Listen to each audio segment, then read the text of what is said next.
Hello and welcome back to this little section of YouTube that I've carved out for myself. My name is Dejandhe, and today I'm going to be doing a little bit of a January media wrap up. I'll talk about the books that I've read and some Substacks that I've read because I'm following some really incredible people on Substack, as well as the TV shows that I've been watching, which there are not many, and some of the things that I've gone to the theater to see this month. Let's jump right in. I completed 7 books in the month of January, and I am currently in the midst of reading two, maybe three. The first book I completed was Saturday Night, Sunday Morning by PJ Morton. This is a memoir where he talks about how he came to be the musician that he is today, how he started playing in his dad's church, and he realized very young that he didn't want to be a gospel musician, but also was very afraid of not living up to the standard of his family because he comes from a line of singers and preachers, and also, most importantly, not disappointing his dad. It's a very interesting story. As someone who grew up watching Bishop Paul S. Morton because my mom watched his sermons, and then an adult who now loves PJ Morton's music. His album Gumbo Unplugged is one of my favorite of all time. I really wanted to know like more of PJ's story, and it's not really a secret. Like I think he's kind of like open about it, but it was really nice hearing it from his point of view. If you're not someone who knows of PJ Morton or listens to his music, I don't know. Like this is not a groundbreaking memoir, so I wouldn't widely recommend it, but if you do enjoy PJ and his music, I think it's a good time. The second book I completed was The Favorites by Layne Fargo, and this is my second book that I've read by Layne Fargo. The first I read was They Never Learn, and that was a thriller. I couldn't see the plot twist coming in They Never Learn from a mile away, and it was such a fun read, which is weird to say because people are definitely being murdered in that book. But I thought that Layne's writing was fantastic. Her commentary on academia and the way that men in power tend to abuse their power, I thought it was really, really well done. So when I heard about The Favorites being an ice dance or ice skating book about that sport that I know absolutely nothing about, I was like, I don't know if I'm going to read this or if it's for me. Then there was like a lot of hype about it on from the people that I follow on social media, and I was like, okay, I guess. But then Libro FM included it in their librarian ALC program, and I had the access to the audiobook for free, so I was like, why not? I think I was like cleaning my house one day and I was like, let's turn on this audiobook and see what it's about. From the jump, it's a full cast narrated audiobook, and there's like maybe 7 or 8 people that we hear from. So there's like the 2 people that the story is mainly focused on. We only hear one of their versions, and then there are people that are like in the ice skating world and like judges from the Olympics and stuff. And I was like, okay, you already got me with the full cast narration. So it follows Kat and Heath. It is like based on Wuthering Heights, or it's like a Wuthering Heights retelling. I haven't read Wuthering Heights since I was a sophomore in high school, and I'm 33 years old right now. So my knowledge of the original source material is very, very fuzzy, but that did not stop me from having a really, really good time with this book. So Kat and Heath are these like unexpected ice dance partners. They don't come from money. They are really kind of struggling to make their way in the world, and they kind of just get good. They work really hard at getting good. They are like go to national championships and end up going to the Olympics, but their relationship with each other is very, very fraught. There's like bitterness, and there's jealousy, and there's betrayal, and there's backstabbing, and there's conniving, and then also it's like, who are you outsiders that are like infiltrating this world and making the world fall in love with you? Oh my God, it's mess and it's drama, and it was so good. It's such a quick and fun and entertaining read. If you're someone who is like in a reading slump right now and this even sounds remotely interesting to you, I honestly would say pick up this book. You will fly through it. Do the audiobook if you're into audiobooks, because for me that was such a top tier experience, but also I could see this being read. Like I could have read it in print and I think it would have been just as good. Also, this is one of those books where I know I already said that like I don't think that a lot of books should be made into adaptations. I just don't think they go well most of the time. But I would love, and I mean love, for someone to take the favorites and like make it an adaptation, make it like a limited series.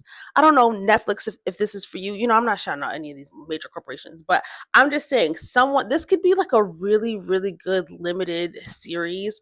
And I want it like now, but also please take your time with it because I want it to be good. Like like it's ready for TV. The book is make it. It's ready. It's ready. After the favorites, I also listened to the audiobook for Yinka, Where's Your Husband?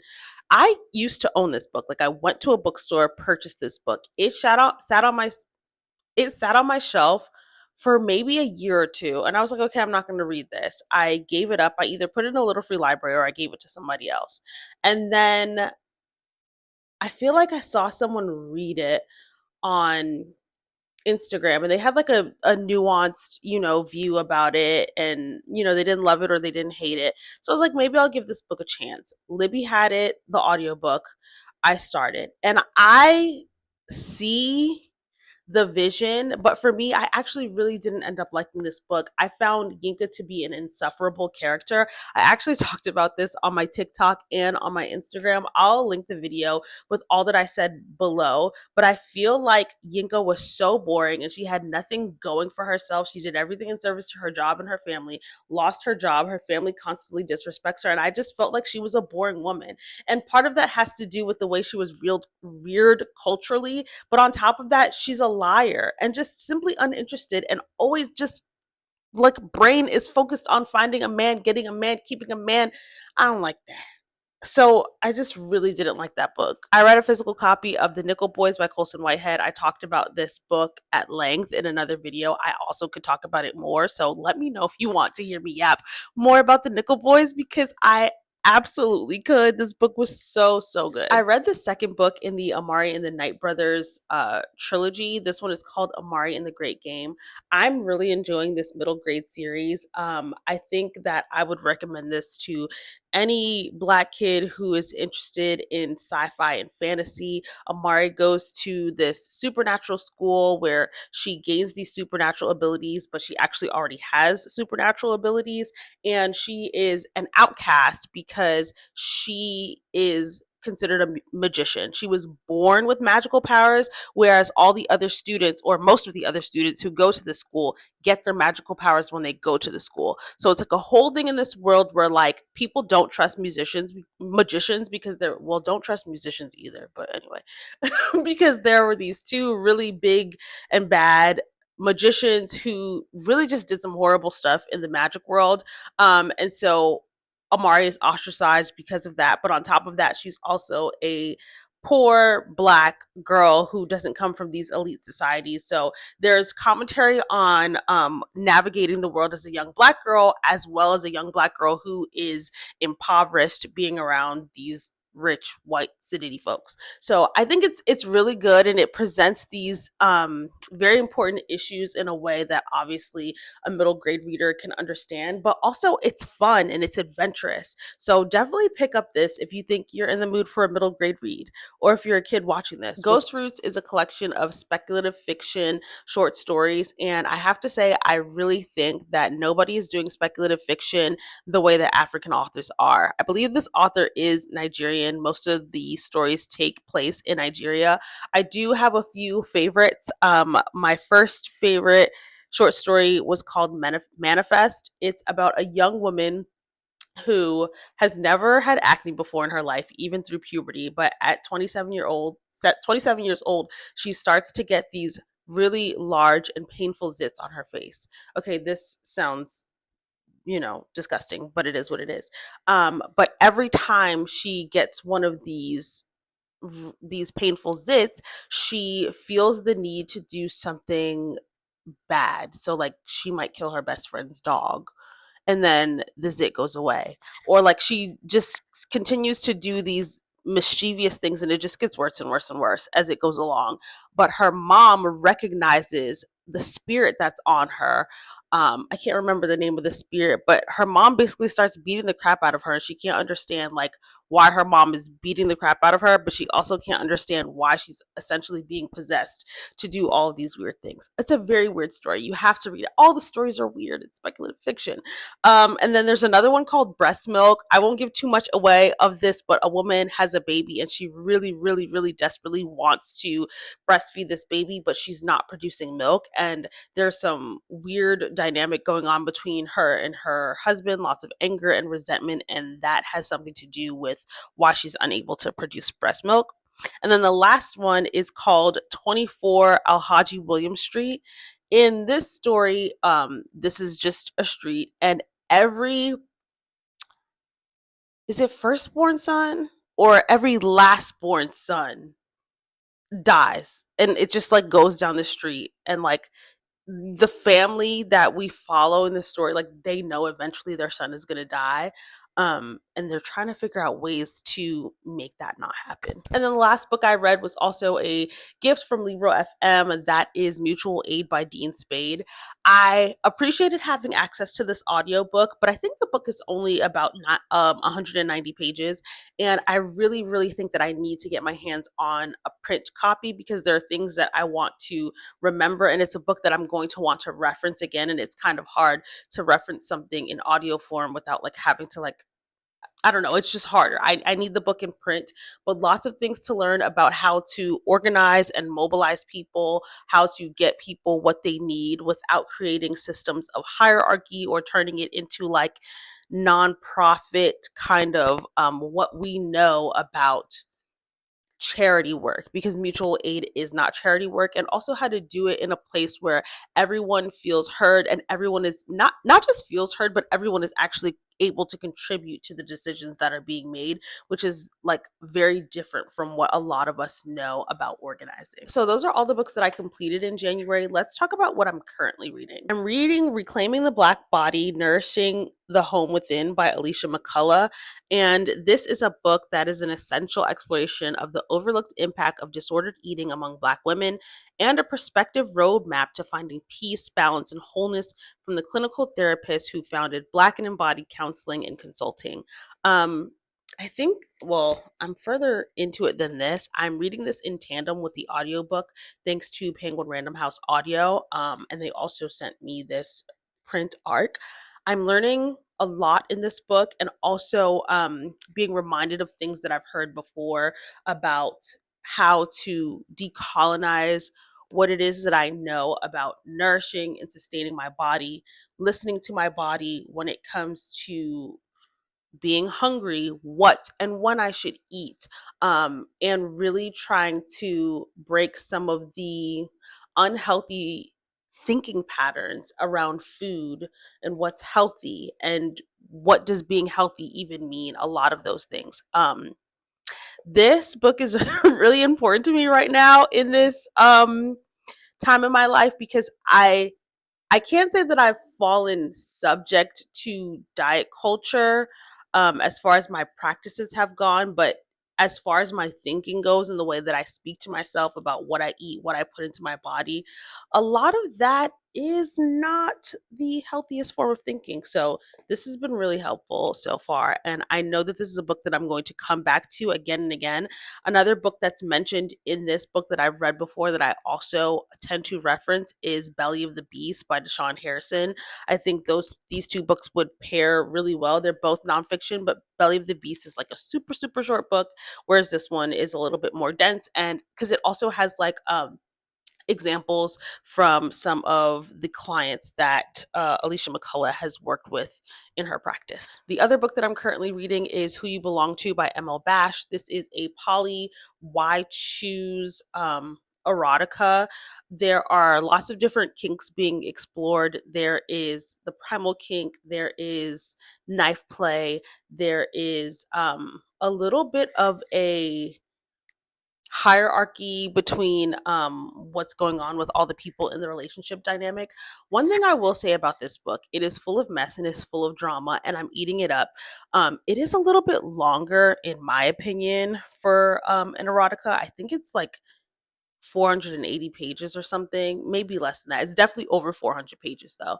But one of the things that I really appreciate in this book and in other poly books that I've read is the ease in which communication around emotions happens. So there's 5 people in this dynamic, which is a lot of people to be working around, and everyone has different feelings and emotions, but when they come up, 9 times out of 10 the people are going to communicate directly with who they need to be communicating with on how they feel. Now, we are also dealing with some morally gray characters, so I'm not saying go and make the decisions that the people in this particular book are dealing with, but when it comes to emotions like jealousy, betrayal, heartbreak, hurt, even love, happiness, satisfaction, they are very quick to have those discussions. Where I find in monogamous and heterosexual relationships depicted in book, a lot of times miscommunication is the biggest issue in relationships or the biggest trope.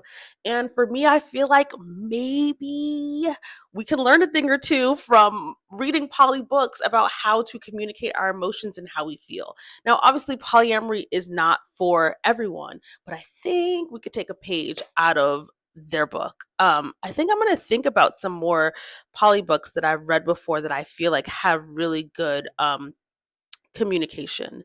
Maybe that's a video for another day. Okay, let's move on to theater. I went to the theater twice this month. One, I went to the movie theater. I went to the Angelica Film Center to see the adaptation of the Nickel Boys.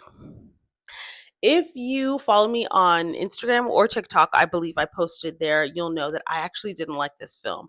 I feel like The Nickel Boys was such an excellent book that worked as a book, and I don't know that Colson Whitehead's words that are written in this book could have been adapted for the screen. All the plot points that happen in the book also happen in the movie, but to me, it just felt like something was missing. I also really didn't like that most of the film was shot in first person point of view. That makes it really hard for me, but that's a preference thing. With the plot twist that comes at the end of the book, I understand why that choice was made, but for me, I felt very disconnected from the character watching a lot of the film in first person point of view. Also, I was bored. Oh my god. No, I actually was, I found that film to be quite boring, and people are not going to agree with me. And I don't know, I'm not like a super, like, I don't know a lot about film. I don't go to see like super niche films, and when I watch movies, they're typically very big popular movies, but I found this to be so boring. And another thing, last thing I'll say about this is I also feel like if I hadn't read the book, I would have had no idea what was going on in that movie. I was able to tie in what I was seeing on the screen to the things that I read in the book, and if I didn't read the book, I would have been absolutely lost. So I'm curious, if you're someone who went to see the Nickel Boys film but never read the book, did you understand what was going on? And be honest. And just this week, I went to see Death Becomes Her at the Loup Fontaine Theater on Broadway. And wow, that was such a fun and funny show. I went, like, Michelle Williams is who got me in the seats, and she looked gorgeous and she sounded amazing. And I think that she honestly is really made for Broadway. She was so captivating when she was on stage, and her voice, just amazing. Very different, and not like, she's not trained for musical theater. At least I don't think so. But I think, like, the more and more she does Broadway, like, she's only going to get better because her voice is so beautiful and stunning.